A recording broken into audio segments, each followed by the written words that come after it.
Julie, it was good to meet you the other day, as well as your husband, and I really like your product. I think I can easily design it for manufacturing.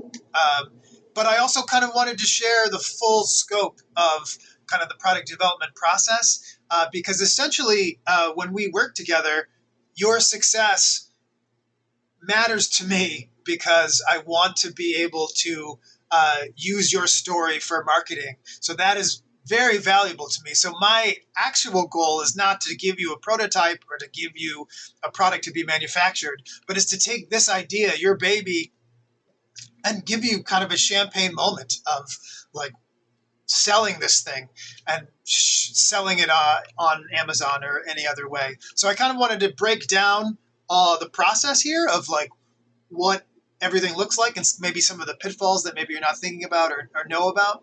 So I encounter a lot of products uh, that no one's done the thought of, is this something that the market wants?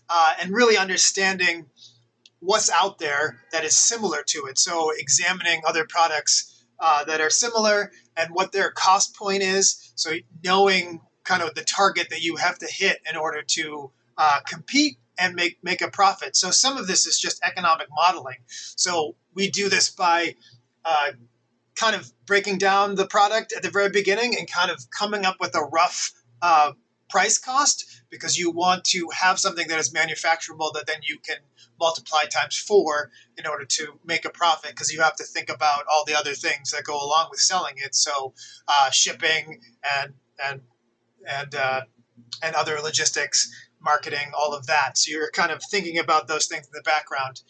So again, like I have a spreadsheet that kind of breaks this down, so I can kind of figure out a rough cost just to validate that this falls in the price range and is good. Like it's just a good step to do before uh, putting all this effort into something. This is a relatively simple product, so I'm assuming a patent search would be not important necessarily, but it is important just to know that you're not infringing upon anybody else. If so, you have to kind of design around that, and that's something that I've done often, and it is important. And again, because you don't want to have this thing go to market and then have someone sue you. So you always want an initial prototype, and that's just helpful to find out like what the size of it is. Like, does this have the features that I like? How does this operate?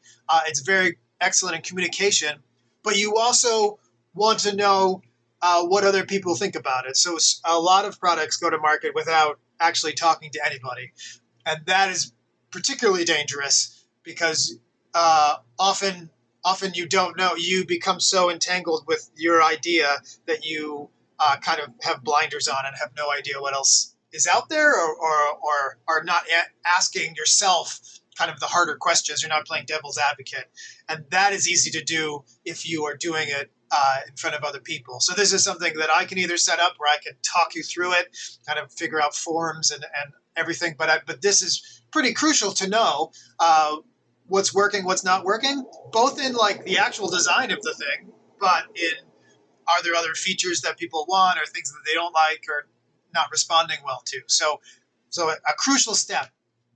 And then the actual design.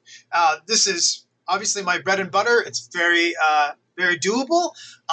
But things that you have to think about when you're designing something for manufacturing is not only can it be made and what materials you're using to have it be made, but the design affects the cost of manufacturing. So thinking about how this is going to be assembled, because that time for people assembling costs money. The parts, can you lessen the amount of parts? That costs less money. Can you make it smaller and lighter? That reduces the cost of shipping. So all these things are kind of all baked into this idea. This being a toy, you probably want and probably need to do some toy safety testing. So this is like going to UL and having them test for materials and flammability. You can kind of shoot from the hip and try to do it on Amazon without this, but it is going to be really hard, and they might flag you, but it's going to be super hard to ever get into retail if you want to do that later. Like they're going to require that, and so that's something that you kind of have to walk through and think about and kind of figure out what are the tests that you actually need. Um, And then package design, this is like seems relatively straightforward as far as like we want something like looks nice, but you also want to think about where is this going to end up, how's it being shipped to the customer. You also need appropriate labels for it, especially as a toy. So you need to say that's not a choking hazard or the ages that it's using. And then the package size and weight of the materials affects shipping. Shipping is a thing that many people forget about in the cost of developing something. So all of this is kind of interrelated. Of like, am I designing it this light and then this small, so that I'm reducing the package size? Is it stackable? How many of these can then fit on a pallet is very important. So having these in kind of in the back of your mind is super helpful. Then manufacturing, obviously, this is super important. And especially with toys, you need a trustworthy manufacturer. So someone, because if you're going to test the materials that they're using, you need to know that those are valid and not poisonous to kids. So this is a serious concern. So I have many relationships with manufacturers that I have vetted and I trust. You need to be able to do a quality edit with them. So there's lots of back and forth of like, send me a sample and then I can test that or see what it looks like before you go make anything else. There's all sorts of things where you can design you can work with them to do like an initial sample of something kind of before the tool is done. So you can kind of finish the tool right after to get it closer. So if two things need to be fit more tight, then you can kind of walk them through that. And then shipping and logistics is a big deal. So this is like who to pick, how to get it from the manufacturer to your house or to a fulfillment center, and then like what's the import paperwork that you need to do. If this is done incorrectly, then it could incur a lot of other costs. And then commercialization. I know that you're thinking about selling on Amazon, but maybe you want to sell in retail later if things are going well on Amazon. So I know I have over 3,000 contacts on LinkedIn. I know a lot of people in the toy industry because I teach this toy class, so I interface with a lot of them, and I've worked on other toys. And so I definitely have connections at retailers and big toy companies as well. So there's a possibility to maybe license something or maybe try to push it into a retailer. So that's something you can think about. And then bonuses on top of this, like I can offer renderings of things. So if you want to do social media things, then I can make the product look real. So you can start doing those kind of things before the product is shipped. Animations is also something I can do. And so these are all things that you can kind of create a buzz before this thing actually comes out. Marketing channels. So again, as previously mentioned, I have over 3,000 connections on LinkedIn, and then I have a newsletter for my business.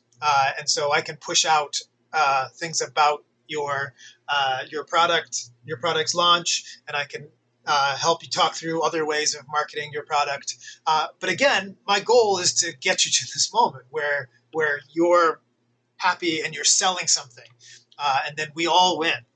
So again, so some of the things that I'm bringing is I'm bringing connections of manufacturers, and I'm bringing the toy industry professionals that I know, and all these connections. When you work with me, I give you kind of weekly updates. I'm happy to Zoom and chat once a week, but I'm also available via WhatsApp throughout the day, and I will respond that day. So essentially, I have a number of kind of different levels depending on what you are doing or what you're thinking. So full product to market is kind of full service. So I can do all of it, and that's at 25,000. And if you want to share the load, so for instance, you're doing the user testing, and you're doing safety testing, or you want to have someone else do the package design, we can kind of split that, or we can do a la carte. So $100 an hour, and then you tell me what are the things that you want to do, and then I can either come up with a new flat rate for that, or we can just work by an hourly process. But I'm very excited about your product, and again, I want to partner with you in this. I don't necessarily want to provide something for you and then let it go into the ether. So thank you so much. I hope you're well, and let me know what you think. I'm happy to answer any questions or concerns or anything.